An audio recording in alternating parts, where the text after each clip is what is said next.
Welcome to the award-winning Legal Toolkit podcast only on the Legal Talk Network. Twice a month, we're delivering law practice management tips and tricks directly to your ear holes. My name is Jared Correia, and because Len Casper was unavailable, I'm your host.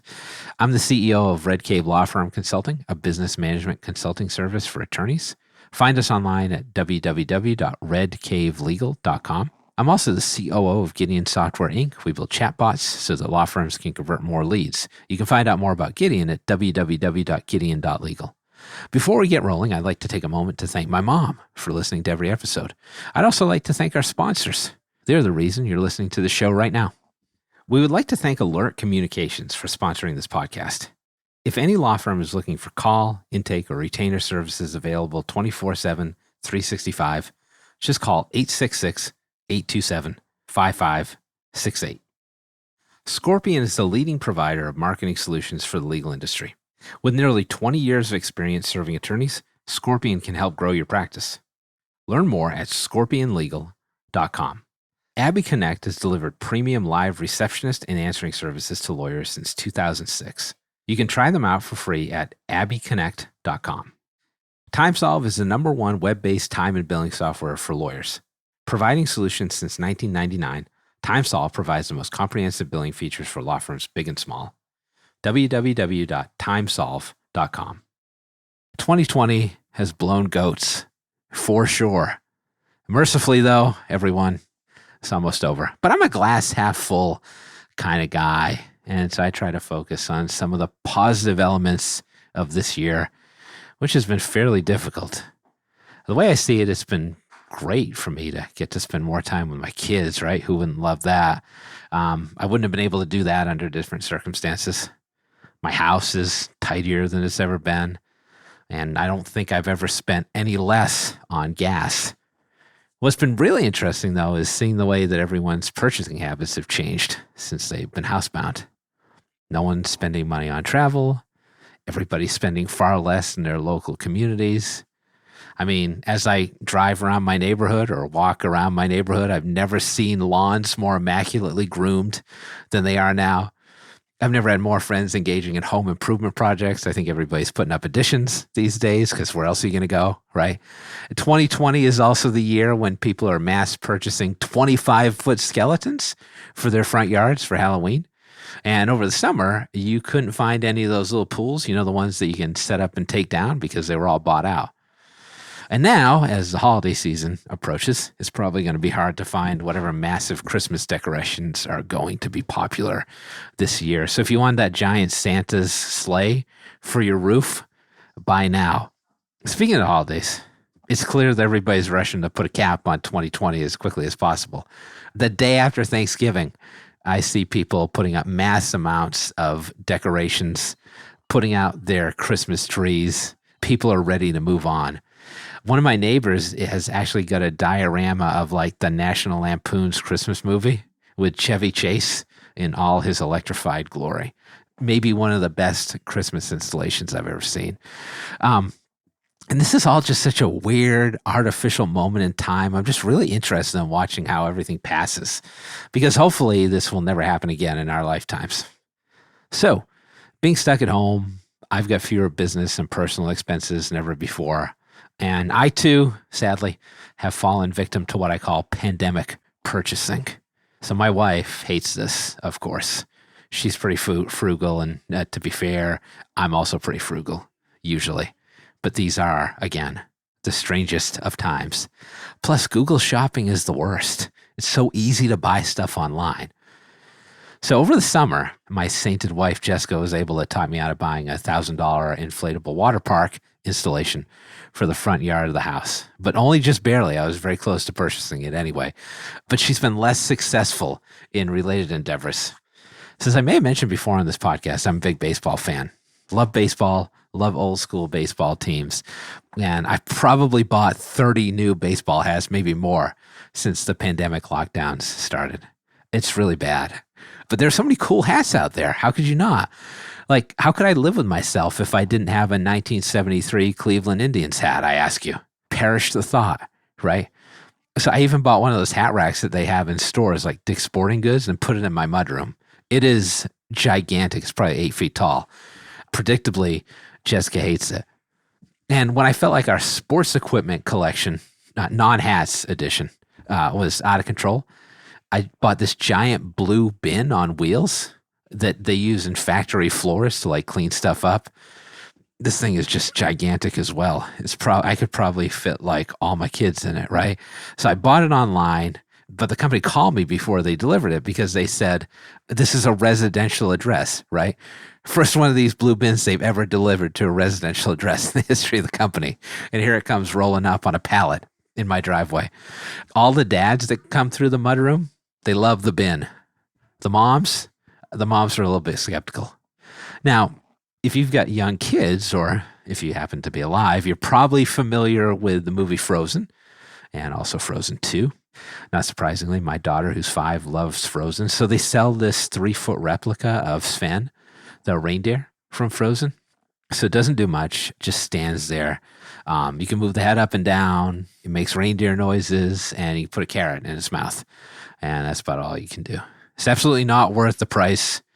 Overpriced like crazy. But I figured if there was ever a time I was going to buy giant reindeer Sven for my living room, it was now. So I took a shot, right? So it comes in this giant box. It's got the reindeer on it. My daughter's ecstatic, and she played with it for a whole day. Like she was watching TV on it. She was feeding the reindeer the carrot. And then after the first day, she never looked at it again. So my wife said, I told you so. But I got the best revenge because now I dry my laundry on Sven's antlers.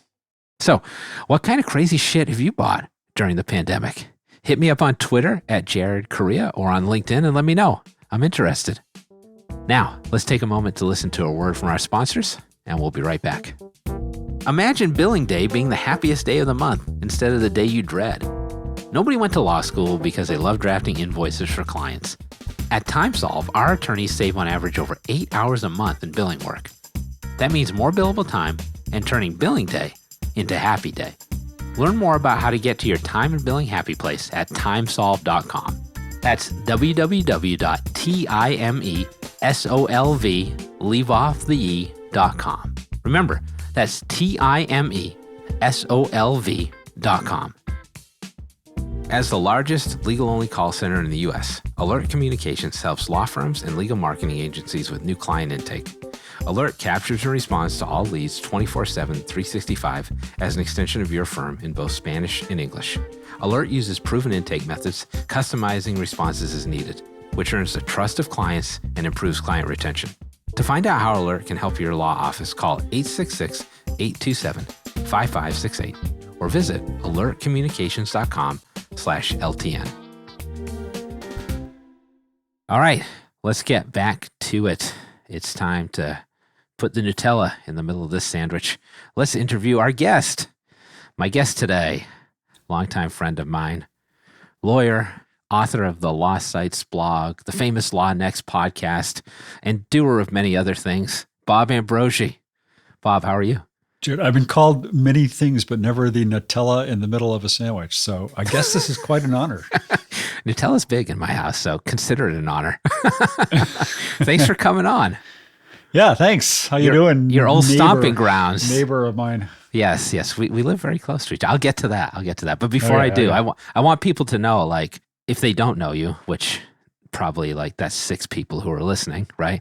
Like, what do you do? Out of all 7. How do they find you online? That kind of thing. Yeah, my mom is a dedicated listener. Yeah.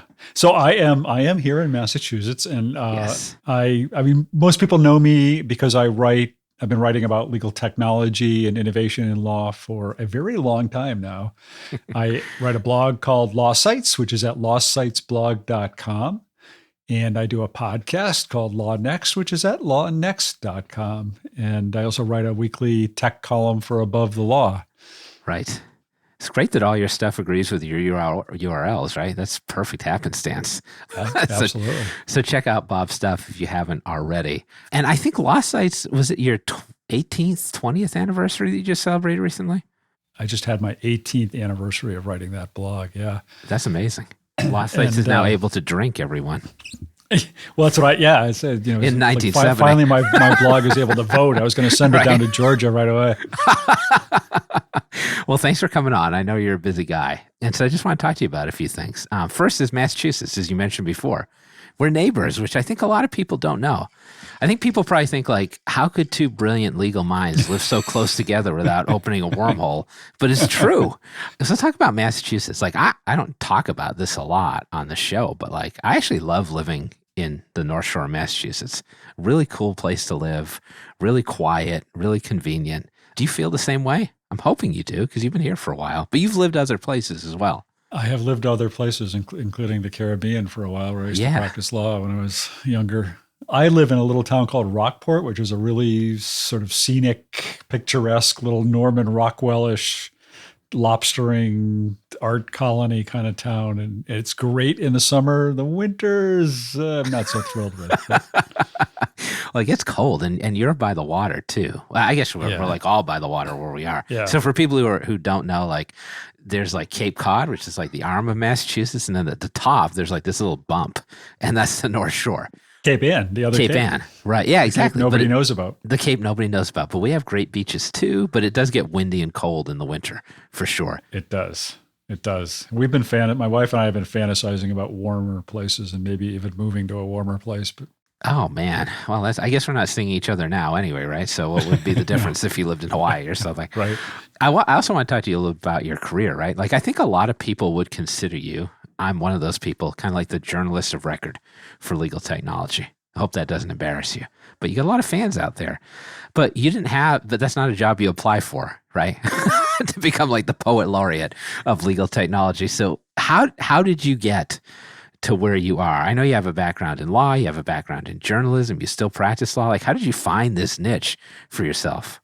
I did have a background in journalism, and I was actually one of these people who crazily went to law school hoping to advance my career in journalism, not really planning to practice law. But I did practice law a bit, and I still practice law. Interestingly, in my law practice, I represent a lot of news organizations and journalism organizations there. But I got into this. I went back into journalism after becoming a lawyer. I started out many years ago as the editor of Mass Lawyers Weekly, which you would know, Jared, but a lot of people wouldn't know. But it's kind of the legal paper of record here in Massachusetts. But there are lawyers' weeklies in all kinds of other states too. Yeah. They are all over the place. And if there's not a lawyers' weekly, there's some equivalent of it in pretty much every state. But then, I kind of moved from that company. I ended up working with American Lawyer Media in New York, and I was editorial director of a division there, and also the editor-in-chief of the National Law Journal. And really, it's at some point, in the very early days of the internet, I just kind of got interested. I mean, I was playing around with the internet, before the web, really, in the days when you had to know how to like type all these weird commands and navigate around that way. Yeah. But once the web came along, I kind of very quickly thought, there's really lawyers ought to know about this. And no lawyers did know about it at that point, or very few did. Yeah. And I actually started trying to think of what I did first. I started writing a column, and I kind of started syndicating it out to like bar association publications on why. Well, actually, no. Before the column, I started this newsletter called Legal Online. It was the first ever newsletter for lawyers about the internet, and it was in print because no lawyers were online then. And it talked about how you could use the internet for marketing and research and networking and all these different things. And that led into a syndicated column, and that led into some other stuff. And at some point I wrote a couple books, and as soon as I wrote the books, they were out of date. So then I tried to figure out a more timely way to write, and I started blogging. Just thinking, that's the best way. If you're going to be writing about something that's changing rapidly, you need a medium that lets you publish rapidly. Right. And here we are today, all these years later. No, but that's legit. That's the real deal. I think you do a great job. And thank you. I mean, I think most people, or a lot of people in the industry, look to you to break news, which is pretty cool. So in terms of news, stuff that's happening right now, one thing that's been really interesting is like pandemic hits, right? Everybody's worried about what's going to happen. All of a sudden, there's this pandemic money that's going crazy in terms of all these mergers and acquisitions in legal tech. Like some of these companies that have been like privately held for a long, long time, like Rocket Matter, they just got acquired. So like you've been in this space a long time. You know a lot of the players. So do I. Like, what has led, do you think, to these M&A deals happening now, all of a sudden, it seems like? Yeah.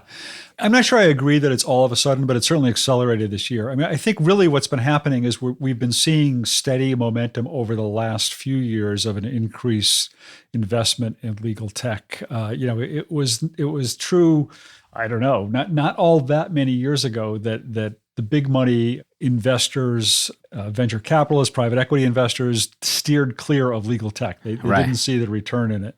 And I think over the last few years, they started to realize that was not the case. And we saw more and more of some of the big Silicon Valley investors getting interested in legal tech. And that was all well before the pandemic. So you think this is just timing, but this has been happening. This has been like a slide to this for a little while now. I think it's been a slide, but I do think it's been accelerated this year. And I think what's accelerated it in part is the realization that the cloud, moving to the cloud is inevitable. And many of us probably have said that for years, that moving to the cloud is inevitable, but it wasn't happening all that quickly. But with the pandemic and with everybody having to go into working remotely and working from home, the value proposition for the cloud became very quickly very apparent.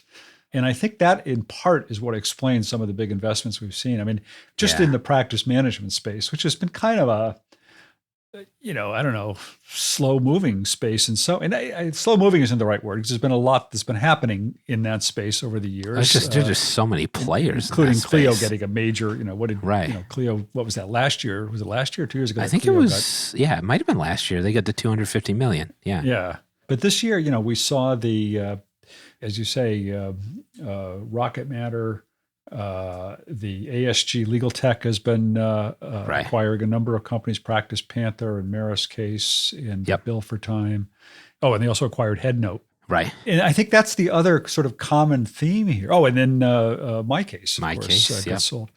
So I think the other common theme here is that all of those things, not only are they cloud-based applications or platforms, they all have e-payment aspects to them. Yeah, I think that's a driving force too. Something else that became very important this year was the ability to get paid electronically, right? So you think a lot of what's pushing this is like this movement toward the convenience economy, which I think also has been like ongoing for a long time, right? This is probably just what pushed it over the edge. That's interesting. So I guess this kind of relates back in some ways to how lawyers and law firms are using technology. If they're pushed into using more of these types of technologies, if more of them are using the cloud, that becomes a more valuable proposition. So I guess from your perspective, like, we've seen lawyers adopt cloud technology more aggressively now, and that's got to be a trend that continues into the future, right? And do you think it's going to be much more aggressive than it's been in the past?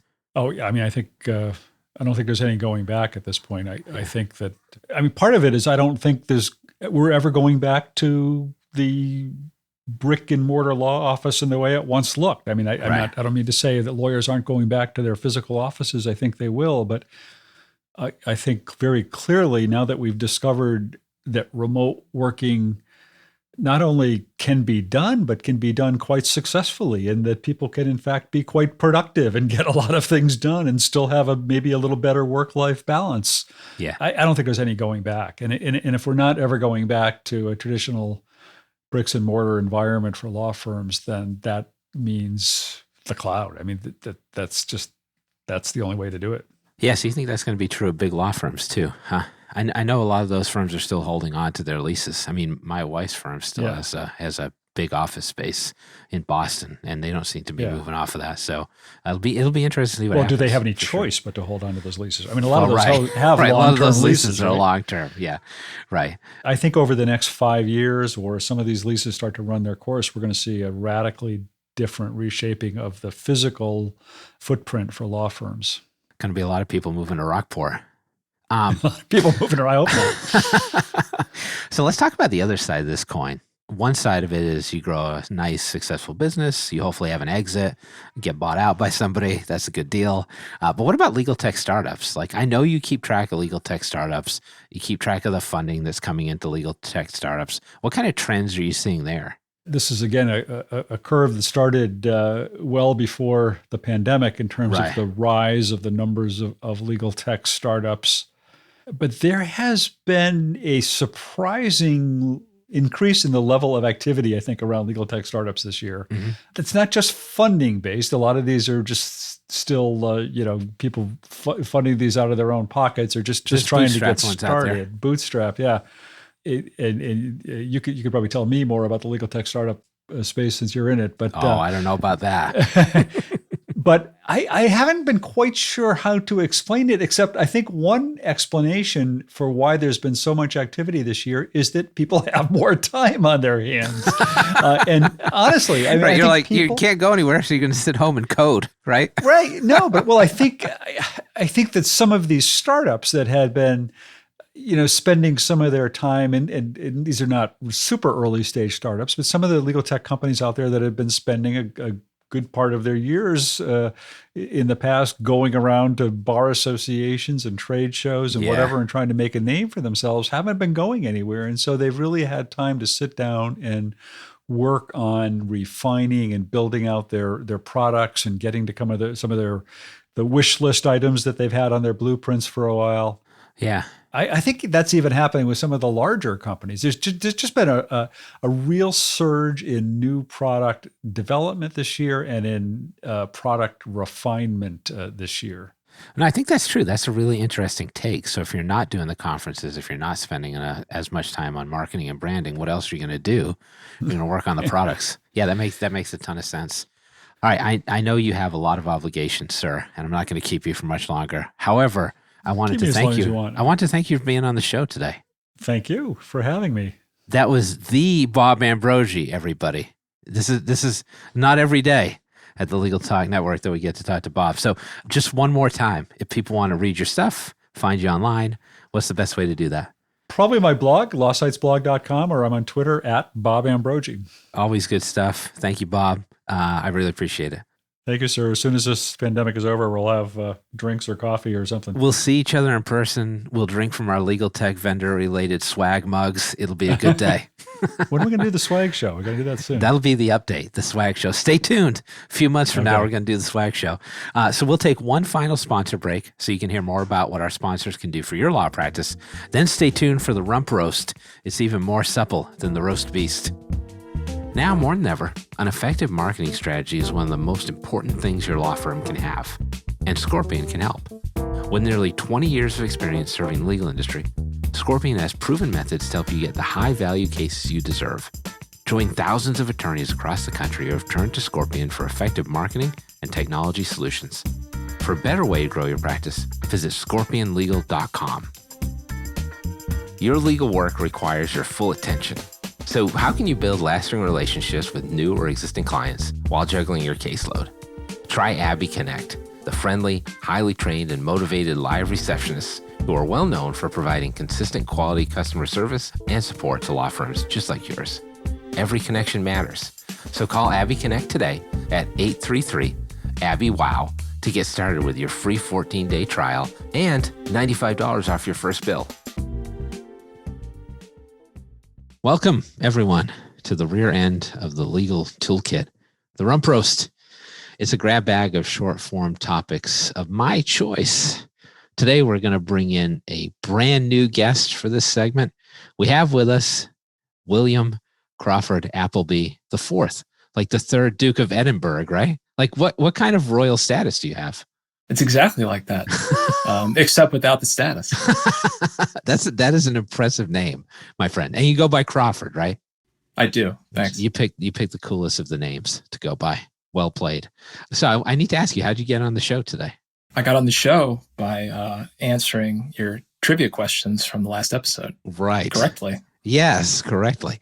So you're one of the folks who submitted an answer. We had a little playlist of songs, and you had to identify all the products to get on the show. And you did, and we picked you, and you won. So let me ask you, how did you get those questions right? Were you like old school, listen to the song, knew it already, or were you like a lyrics genius type of guy? I wish all of that was true. Some of the songs I'd heard before, and some of them I hadn't. And in the interest of being the first person, I did it as quickly as possible using Google. Well played. Did you have a favorite song in the playlist or favorite artist? Or are our musical tastes aligned at all? I'm not sure if they are. I threw in a little Harry Chapin in there, a little Oasis. It's all over the place. There was some in there that I thought, yeah, I've heard that song. I like that song. Good. You don't have to say that, by the way. You could be like, your playlist is garbage, but I appreciate your helping me out there. That's what my kids do. So I want you to be able to introduce yourself to folks. So you got a couple interesting things going on. You're a practicing lawyer, work at a law firm. You've also got this legal tech software that's focused on access to justice. So can you tell the folks a little bit about that? Yeah, absolutely. So I'm an attorney in the Los Angeles office of Baum Hedlund Aristei and Goldman, and we do cases for plaintiffs involving mass torts, drug cases, and transportation accidents, especially aviation. And we also do QTAM. I also have on the side my legal tech company, which is called rulings.law. And like you said, it's an access to justice thing. So what I've done essentially... You can describe it in more detail than that. Oh, yeah. Don't worry. I've actually... what I've done is I've put together this searchable database of trial court rulings for state court judges in California. So now when people go in front of their trial court judge and they're going to do a motion or they're going to do some kind of argument, they can look up how the judge has ruled in the past and read their prior rulings and get some insight into those judges, learn about them, what arguments persuade them, what cases work for that judge, and then, hopefully be more successful. And so the idea is to take something that, is normally issued by the court and it's only issued temporarily. It's put up on the court's website for a couple days and then the ruling disappears and it's gone forever. But it's still part of the public record, and I think people should have it so that they can do this research. And I wanted to make it free because, I wanted it to be something that everybody could have, and so that's what it's all about. That's really cool, and that would seem to have a ton of applications for lawyers, lay people, potentially just anybody who has an interest in legal issues. Absolutely, I designed it originally to help, lawyers, representing the little guy. But it's turning out new kinds of uses all the time. So I'm always, excited to find out what else people can do with it. And so how can people find the product? Best way to do it is just to go online and visit the website rulings.law, and everything you need to know is on there, including how to get in touch with me. Yeah, there you go. People should get in touch with you. Do you want to give out your cell phone number now, or are you saving that for later? I'll save that for later. Okay. So check out the site, especially if you're in California. All right. Now I got a game for you. So when I was a kid, I used to have this book called Donkeys Can't Sleep in Bathtubs. You ever hear of this book? No, it's amazing. So it was such a good title. I love this book, and I bet I'm older than you. So this book probably came out in like the early 80s, right? So it was all about like all these crazy state laws. So in one state, it was illegal for donkeys to sleep in bathtubs randomly. So because you've got this rulings.law thing and you're interested in spreading the word about laws in the United States, like let's do a little spreading the word of some crazy laws in the US. So I got 3 questions for you. So what I'm going to do is tell you a law that's insane, and then I'd like you to tell me the state in which that law applies. You ready to go? I'm ready. Well, number 1's probably obvious. In which state is it illegal for donkeys to sleep in bathtubs? And I'm going to give you a multiple choice. I'm not going to make you guess. So we got Arizona, New Mexico, or Utah. What do you think? New Mexico. Very close. Very close. It's Arizona. Oh. You didn't learn this in like first year property class? No, it wasn't on there in my test, unfortunately. So here's the story. So in the 1920s, a dam broke in Arizona and it flooded this rancher's house. And the rancher had a donkey, and the donkey liked to sleep in a bathtub. So the bathtub got washed away like miles away. And they had to like spend a ton of money like rescuing this donkey from a bathtub. So they passed a law that said donkeys can't sleep in bathtubs. So no law against sitting or standing in bathtubs, however, as long as the donkey is awake. I'll keep that in mind when I go to Arizona. Yeah. Your donkeys, make them sleep somewhere else. So next question, I think is particularly appropriate because, as you told me, you're kind of summering in Vermont right now. I am in Massachusetts myself. Let's do a New England-centric question. In which state is it illegal to park in front of Dunkin' Donuts? Is it Massachusetts, Rhode Island, or Maine? I feel like it's Massachusetts. That's a good guess, but it's not. It's Maine. So the Dunkies in South Berwick is so busy that they banned parking in front of the Dunkin' Donuts just because there's so many traffic headaches. Last question. You're 0 for 2 so far. I'm not going to say I'm disappointed, but I'm a little disappointed. Nowhere to go but up. Nowhere to go but up. In which state are minors not allowed to play pinball?